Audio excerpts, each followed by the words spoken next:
Hey, salut tout le monde, c'est Monsieur Adri, j'espère que vous allez bien. Aujourd'hui, on se retrouve pour le premier épisode de Mon Petit Bazar, l'émission qui a pour but de vous parler d'une œuvre qui m'a particulièrement marqué et que je vous recommande chaudement.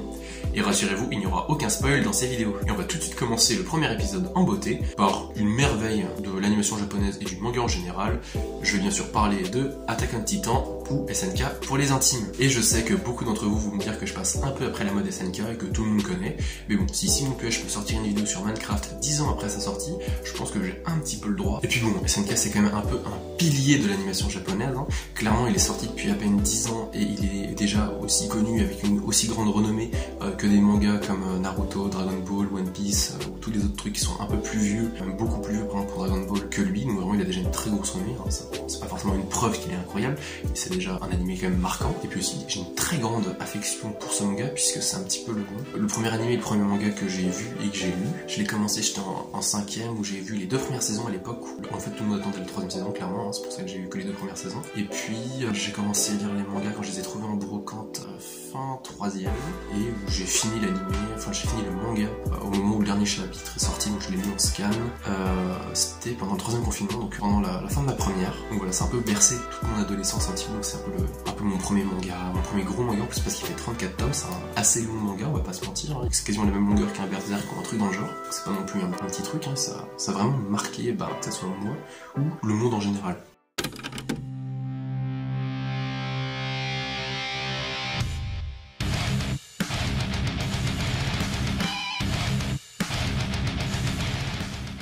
Mais du coup, SNK, qu'est-ce que c'est? SNK, c'est un manga sorti en 2009, le 9 septembre 2009 si je ne me trompe pas, par l'auteur Hajime Isayama. Et c'est un manga qui s'inscrit pas vraiment dans un genre particulier, il est un peu des fois pas vraiment dans l'horreur, mais pas mal d'action-aventure, avec un petit peu à la manière d'un thriller, il y a pas mal de suspense, pas mal d'enquête, et plein de choses dans le genre. On peut pas vraiment dire qu'il s'inscrit particulièrement dans le genre du shonen ou ce genre de choses par exemple. Et du coup, je vais sans plus tarder m'empresser de vous raconter un petit peu l'histoire de ce premier tome. Le premier tome du coup de l'Attaque des Titans. Rassurez-vous, il n'y aura aucun spoil, je vais me contenter d'être très bref, et puis vraiment sur les 34 tomes, si je vous raconte un petit peu l'histoire du premier pour vous accrocher, c'est pas bien méchant, c'est vraiment des spoils très très légers, mais évidemment, si vous voulez lire SNK ou le regarder, ne regardez pas ma vidéo en fait, puisque je vais parler des SNK. Donc l'histoire se déroule dans un univers où la totalité du reste de la population humaine est enfermée dans des immenses forteresses de plus de 50 mètres de haut, et où, à l'extérieur, rôdent d'immondes créatures appelées du coup les Titans, et les Titans sont hostiles à l'homme, puisque les titans ont pour passe-temps de manger les pauvres petits humains qui se baladent. Donc les titans, c'est des espèces un peu à la manière des zombies, ça ressemble assez fortement à l'homme. Ils sont généralement de sexe masculin, parce qu'ils ressemblent généralement à des hommes. Ils sont beaucoup, voire beaucoup plus grands que nous, entre 4 et 20 mètres. On ne sait pas comment ils se reproduisent, on ne sait pas un peu ce qu'ils font dans la vie. Clairement, leur seul objectif, c'est je le mange. Et globalement, c'est un peu expliqué dans le début du manga, mais on n'a pas vraiment l'impression que c'est utile pour eux de nous manger, donc vraiment de bouffer, c'est un plaisir. Ce qu'il faut savoir aussi sur ces petits titans qui peuplent le monde, c'est que ils sont capables de se régénérer de n'importe quelle blessure, et le seul moyen en fait de les tuer, c'est de leur trancher une zone particulière, donc c'est vraiment dans le bas de la nuque, et ça permet, si on la tranche efficacement, du coup de le tuer en un instant. Mais bon, clairement, grosso modo, c'est assez compliqué de les buter, et ce qui explique un petit peu pourquoi est-ce que la totalité de l'humanité s'est retrouvée enfermée entre 4 murs. Et donc c'est dans ce joli petit monde que l'on va faire la connaissance rapidement des 3 personnages principaux. Le premier étant même le personnage principal, on va dire, de l'anime, vraiment le personnage central, c'est Eren Yeager, donc c'est le fils d'un docteur et d'une aubergiste, on va dire, tavernière, pas vraiment. Bref, à travailler dans une espèce de bar auberge. Et lui, ce qu'il veut vraiment, c'est il en a marre que l'humanité soit enfermée entre 4 murs. Il rêve de liberté, il veut aller affronter les titans, il a pas peur. Lui, ce qu'il veut, c'est sortir, explorer le monde. Et le jeune Eren Yeager sera accompagné de Mikasa Ackerman, amie d'enfance et quasiment sœur adoptive d'Eren, puisqu'ils vivent sous le même toit, puisqu'on apprend assez vite que Mikasa a été recueillie par les parents d'Eren quand elle était toute petite, quasiment au même âge qu'Eren. Et c'est une femme forte qui a des aptitudes de combat assez particulières, puisqu'elle a pas peur de péter la gueule à tout le monde, et qu'elle fait un peu flipper, on va pas se mentir. Et sinon, pour compléter le joyeux petit trio, on a Armin Arlette, qui lui est le plus faible du groupe, entre guillemets, en tout cas physiquement, parce que mentalement c'est lui qui a la plus grande capacité intellectuelle, il est très très brillant, mais du coup forcément il s'était toujours emmerdé. Et t'as toujours Eren et Mikasa qui sont là pour le défendre, donc voilà, c'est un peu les 3 potes inséparables, un peu le cliché entre celui qui a les rêves, la grosse guerrière bourrine, le mec qui se fait victimiser mais qui a un gros cerveau. Petit début un petit peu cliché comme des persos, mais on va voir que ça va rapidement changer. Et comme vous pouvez vous en douter, le calme va pas régner très longtemps dans cette joyeuse petite forteresse où réside le reste de l'humanité, puisque d'un seul coup t'as un titan de plus de 50 mètres qui apparaît comme ça devant le mur, et qui met un petit coup de pied dedans histoire de péter la porte. T'as des débris qui volent de partout, qui détruisent un peu tout ce qu'il y a sur leur passage, puis bon s'il reste des survivants, ils sont rapidement décimés par les titans qui s'engouffrent à l'intérieur de la cité. Le petit Eren avec ses potes, il arrive à s'enfuir, sauf que manque de bol pour sa mère, elle était dans la maison à ce moment-là, il y a un débris de la porte qui est tombé dessus, elle a les jambes coincées, et finit bouffée par un titan devant les yeux du petit Eren qui jure de buter tous les titans. Vraiment c'est le nom perturbateur du manga quoi. Donc forcément le petit Eren qui est vénère puisque sa mère s'est fait becter, qu'est-ce qu'il va faire? Il va s'entraîner pendant 5 ans à l'armée en fait, clairement son objectif c'est de rejoindre ce qui s'appelle le bataillon d'exploration qui est un des 3 corps d'armée. Les autres ils ont pour but d'entretenir les murs ou la sécurité au sein de la cité. Le bataillon d'exploration, eux, c'est ceux qui sortent pour aller buter du titan et essayer de trouver des solutions un peu pour la survie de l'humanité, pour regagner du terrain face au titan. C'est un peu les plus badass, plus téméraires quoi, qui vont là-dedans et qui n'ont pas peur de crever surtout. Sans pas se mentir, ceux qui veulent rejoindre les brigades spéciales, c'est pour se la couler douce. Et donc du coup, on retrouve le petit Eren avec sa petite Mikasa, son petit Armin et du coup d'autres persos qu'on va découvrir assez rapidement. On va voir que du coup il y a un peu des clivages et d'autres qui vont se faire des petites amitiés, des petits trucs dans le genre. On découvre un peu tous les persos et ils ont à peine le temps de fêter le fait qu'ils ont fini leur entraînement que le titan colossal spawn à nouveau devant la porte de la cité qui démonte encore une fois le mur de la cité. Cette fois-ci le deuxième mur sur les 3. Clairement là c'est un peu la merde. Et du coup il y a à peu près tout le monde qui s'est bouffé, qu'on va pas se mentir, c'est le massacre deuxième version quoi, volume 2. Du coup le petit Eren et ses potes essayent de se défendre tant bien que mal et le tome se finit sur Eren qui se fait manger par le titan Père Noël. Donc voilà, c'est ainsi que s'achève le premier tome, clairement Eren se fait bouffer. Qu'est-ce qui va se passer ensuite? Voilà, on ne sait pas, je ne vous spoilerai pas, c'est un peu la fin. Et si vous voulez un tout petit peu plus d'informations, là on va rentrer un petit peu dans son spoiler. Alors c'est un spoil mineur puisque c'est le début du second tome, ça va être un peu l'objectif, ça va être un truc principal dans l'animé. Donc si vous ne voulez pas d'informations là-dessus, je vous invite à aller sur ce timecode.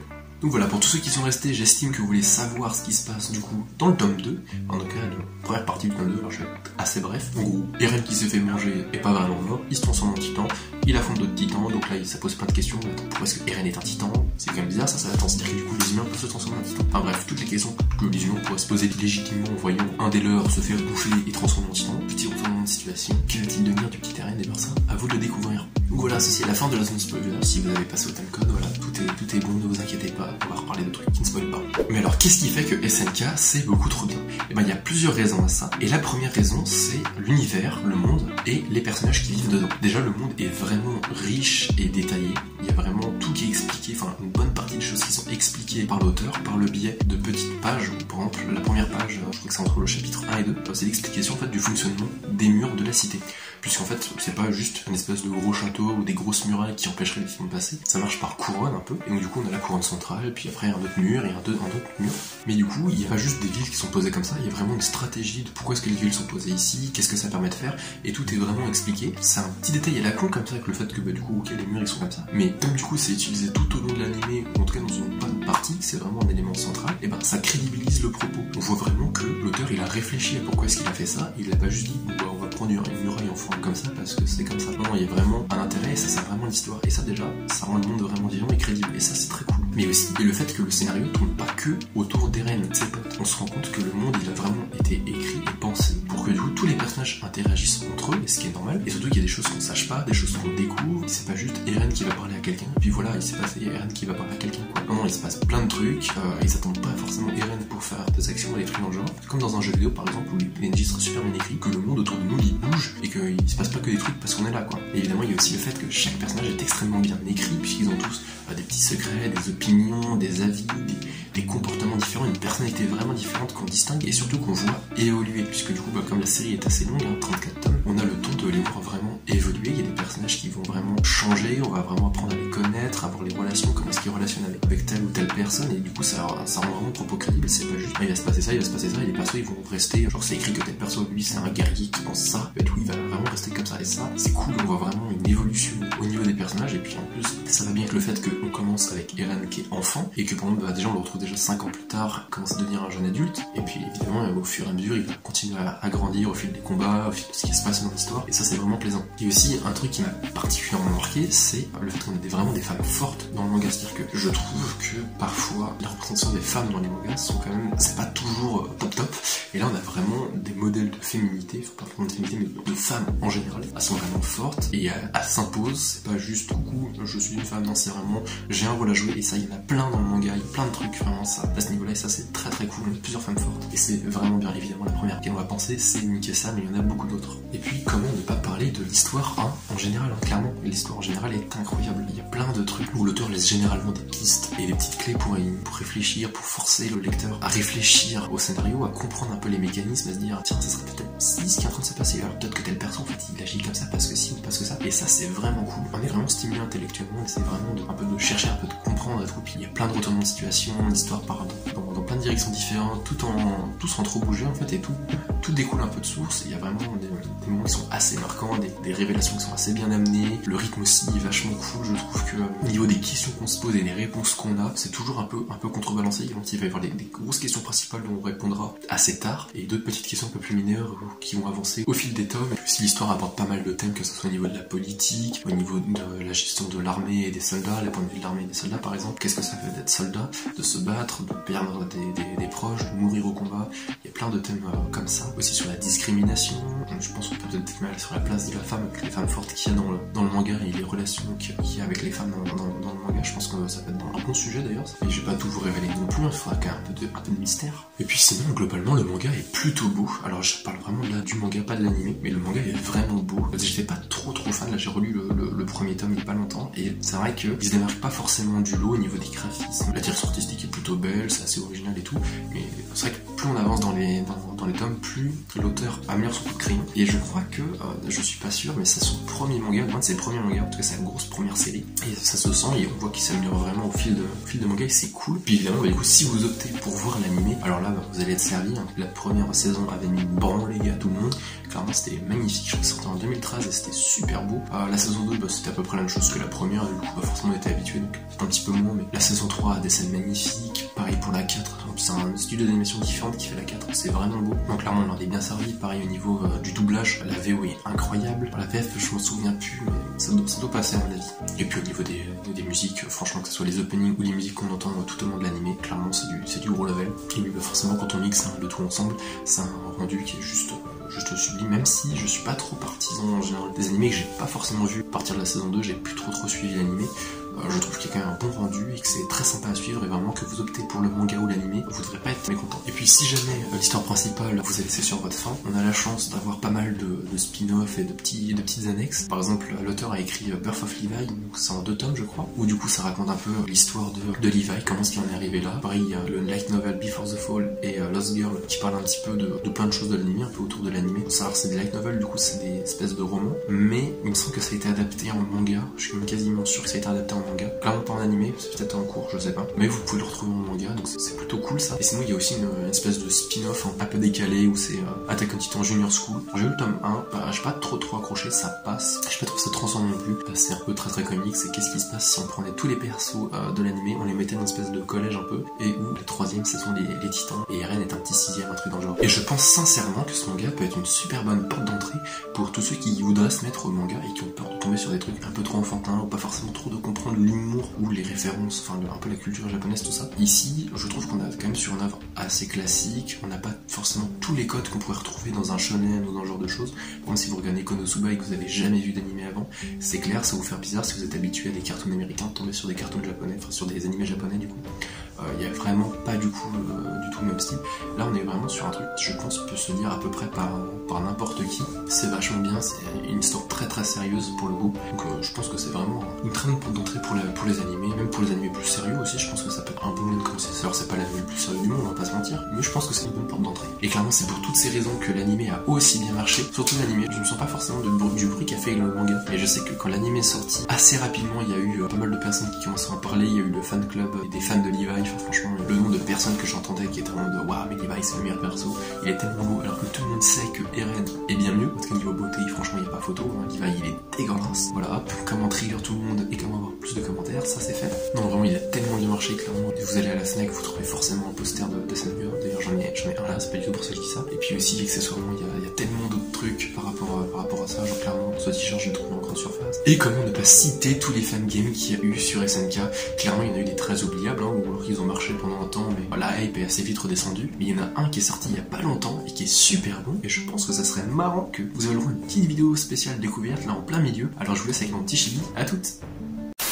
Salut tout le monde, ici le Monsieur Adri des vidéos découvertes. Si vous êtes un fan de la série SNK, vous n'êtes certainement pas passé à côté des nombreux fangames que possède la série, puisque bon nombre de fans ont développé sur leur temps libre et de manière totalement indépendante plusieurs jeux vidéo qui reprennent les codes de la saga. Et ce n'est pas surprenant puisque depuis toujours, les différents produits culturels qui nous entourent ont été dérivés en jeux vidéo, que ce soit des groupes, des films ou bien d'autres. C'est une pratique très courante, bien qu'elle semble être un peu plus rare de nos jours, mais les jeux tels que Friday the 13 et The Walking Dead sont de bons exemples de cette pratique de nos jours. Et SNK possède un univers qui s'adapte plutôt bien au monde vidéoludique, puisqu'il possède des ennemis, des armes, environnements et stratégies marquantes. Par conséquent, on ne compte plus le nombre de fans ayant essayé de retranscrire la sensation de se déplacer en manœuvre tridimensionnelle pour se déplacer dans une ville infestée de titans qu'il faudra contourner afin de pouvoir trancher leur nuque. Évidemment, même si tous les fans se basent sur le même univers, tous les rendus sont différents.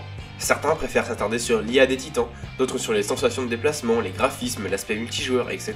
Et même si une grande majorité de ces jeux ne nous intéressent que quelques minutes, certains sont allés à un point où la frontière entre le fangame et le jeu indépendant est très fine. Je vais donc vous parler d'un jeu qui a le parti pris original de ne pas se focaliser sur les affrontements entre humains et titans, mais plutôt sur ceux entre humains. Le fangame se nomme Rogue's Attack on Titan Fangame et vous pourrez retrouver le lien de leur site dans la description. Dans ce jeu, vous pourrez incarner un soldat de votre choix parmi tous les personnages de l'anime et vous aurez le choix entre trois armes radicalement différentes. La première et la plus évidente, ce sont les deux épées. Elles vous permettront de trancher instantanément n'importe quel ennemi, mais aussi de parer les balles et autres attaques à l'épée si vous contrez correctement. Cependant, il vous faudra changer régulièrement de lame car celles-ci vont s'émousser rapidement, et vous aurez un nombre limité de lames avant de devoir aller de nouveau en chercher. La deuxième arme, ce sont les pistolets. Il permettra de tirer à distance 2 fois avant de recharger, une fois de chaque main. Comme pour les lames, le nombre de balles limité oblige de devoir se ravitailler. Viennent enfin les lances explosives. Elles sont beaucoup moins de portée que les pistolets, mais leur explosion balaye une large zone. Vous pourrez aussi décider du moment de l'explosion en relâchant au bon moment. Et tout comme les deux autres, le ravitaillement est obligatoire. En plus de tout cela, vous pourrez aussi esquiver, passer en manœuvre tridimensionnelle de manière assez réaliste afin de vous déplacer plus rapidement et de surprendre l'ennemi, mais aussi esquiver les attaques adverses. Cependant, il vous faudra faire attention à votre barre de carburant, sans quoi vous serez à la merci de vos poursuivants. Il vous faudra également faire attention à votre barre de surchauffe, qui si elle est atteinte, vous empêche d'utiliser l'équipement tridimensionnel pendant un certain temps. Tout cela rend les combats plaisants, que ce soit parce qu'ils sont fidèles au manga, mais également parce que les affrontements sont dynamiques et stratégiques. Et cela est renforcé par les différents modes de jeu et cartes, qui poussent à agir de manière réfléchie afin d'obtenir la victoire. Bien sûr, les modes de jeu sont assez classiques, mais il y a un mode que j'ai trouvé plutôt surprenant. Il s'agit du mode régicide. Dans ce mode, un joueur sera désigné roi à chaque manche dans chaque équipe. Et tant que ce joueur est en vie, les membres de votre équipe pourront réapparaître après leur mort. Ce mode oblige à esquiver les joueurs adverses jusqu'à trouver le roi et à le signaler à votre équipe afin de l'éliminer en priorité. Et lorsque vous êtes roi, vous devez vous cacher et fuir intelligemment les combats. Je trouve que ça change d'un bet chacun pour soi ou d'un match à mort par équipe par exemple. Enfin, le jeu possède un mode course assez intelligent où des obstacles défileront devant vous et vous devrez les esquiver en manœuvre tridimensionnelle et en essayant d'aller le plus loin possible. Ça casse pas trois pattes à un canard, mais au moins c'est fun et ça permet de s'entraîner à bien esquiver et à se déplacer. Et si on rajoutait à ça le fait que l'on peut créer des matchs publics et privés, le rendu total du jeu est plutôt intéressant, même si ses graphismes sont plutôt faibles. Donc vous l'aurez compris, je vous recommande ce jeu. Il est vraiment sympathique, que ce soit pour ceux qui aiment SNK ou juste pour ceux qui recherchent un bon petit jeu compétitif multi. Assez parlé pour aujourd'hui, mais on devrait se retrouver bientôt, ne vous inquiétez pas. Allez, je repasse la parole au Monsieur Adri du passé. Et malheureusement c'est déjà la fin de cette vidéo, mais rassurez-vous, il reste un instant promo. Et aujourd'hui, on va parler d'un truc qui est un peu en rapport avec SNK. On va parler de Starry Sky. Et oui, Starry Sky. Alors Starry Sky, c'est quoi? C'est une chaîne musicale où dedans on peut retrouver Tai, compositeur, et Sacha, chanteuse de tous les deux du groupe Starry Sky. Mais ils ne font pas que ça, ils font plein d'autres projets à côté, notamment par exemple Jam Fiction. Du coup, ils prennent un perso d'un animé, d'un jeu, enfin un personnage de la pop culture, où ils font une chanson en rapport avec son univers. Ils font également des défis musicaux, musicaux, ils ont plusieurs projets musicaux, ils font plusieurs musiques pour des youtubeurs, des musiques pour des jeux vidéo, pour des dessins animés avec l'animé Maliki, ils font plein de trucs différents, mais je vais surtout vous parler du coup de leur projet Starry Sky, donc qui est le projet principal on va dire, et ce groupe, c'est un groupe que j'adore tout particulièrement, je l'ai découvert quasiment en même temps que j'ai découvert le métal en fait, donc c'est un mélange un peu de rock, métal progressif, très orienté japonais, mais on retrouve un petit peu aussi pas mal de pop, on retrouve pas mal d'électro, il y a plein d'influences partout, il y a tellement de choses, il y a des historiques qui sont cachés au sein des morceaux, et clairement, mon album en tout cas préféré de ce groupe, c'est l'album Start, c'est pas étonnant, je pense que c'est l'album préféré de beaucoup de monde qui connaissent ce groupe, même si le dernier album est vraiment bon, mais j'ai trop de nostalgie pour dire qu'il est meilleur que Start. Mais du coup Start, je l'ai passé tellement de fois dans mes écouteurs, dans mon casque, dans tout ce que vous voulez, en lisant des tomes d'SNK, vraiment pour eux c'était l'ABO d'SNK, je sais pas pourquoi, vraiment, ils ne parlent pas du tout d'SNK, clairement ils ont même fait une musique sur Mikasa qui parle plus de SNK, franchement, que l'album Start. L'album Start est sorti pas du tout en rapport avec SNK, vraiment totalement d'autres projets, mais c'est juste incroyable je trouve, allez l'écouter, c'est une putain de merveille. Et je dis pas ça parce que j'ai participé au financement du dernier album et que du coup il y a mon nom et mon pseudo dedans, et que du coup si jamais vous l'avez vous pouvez me retrouver, ou ça se trouve vous l'avez peut-être déjà vu là-dedans, c'est incroyable hein. Est-ce que j'irai pas les chercher? Mais si, je vais les chercher parce que je suis une grosse merde. L'album Start, il est incroyable vraiment, écoutez celui-là, c'est une pure merveille. Et juste pour flex hein, clairement, j'ai cet album aussi qui est incroyable, il y a mon nom dedans, voilà, petit flex. Donc voilà, allez me checker ça, tous les liens sont en description, leur bandcamp, leur chaîne YouTube, leur chaîne secondaire, plein de trucs.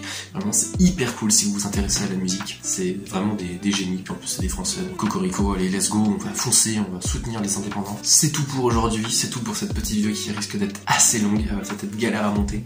J'espère juste que l'animation sera pas trop dégueulasse. Clairement. Dites-moi si vous aimez aussi ce format, n'hésitez pas à lâcher un petit pouce bleu, un petit commentaire, à vous abonner si ça vous plaît, à partager pour faire découvrir ce manga à d'autres personnes, même si je pense qu'il est déjà assez connu pour ça, mais le partage c'est important pour faire découvrir les indépendants, c'est vraiment primordial. N'hésitez pas non plus à me suivre sur mon Insta, si vous voulez avoir plus d'infos, les dates des lives aussi, des lives sur mon Twitch, n'hésitez pas non plus à follow mon Twitch, c'est longtemps que j'ai pas live, mais je vais essayer de m'y remettre un petit peu de temps en temps quoi, où je joue à des petits jeux, en général des jeux que j'ai déjà parlé en vidéo, mais voilà, des petits jeux multi, je suis pas tout seul, j'ai quelques potes avec moi et on s'amuse pas mal, j'ai fait quelques lives, c'était assez cool. Et aussi n'hésitez pas non plus à rejoindre mon Discord, le Discord sur lequel on peut parler de métal, il est principalement fait pour ça. Voilà, si vous voulez partager des groupes indépendants et tout, n'hésitez pas, si vous voulez partager des photos stylées, des clips incroyables et tout ce qui est lié avec le métal, venez, si vous aimez ça, venez. Pareil, on parle un petit peu de rock et de rock et de punk, mais c'est un peu moins le sujet. Allez, j'espère que la vidéo vous aura plu et on se retrouve à la prochaine. Ciao, bye.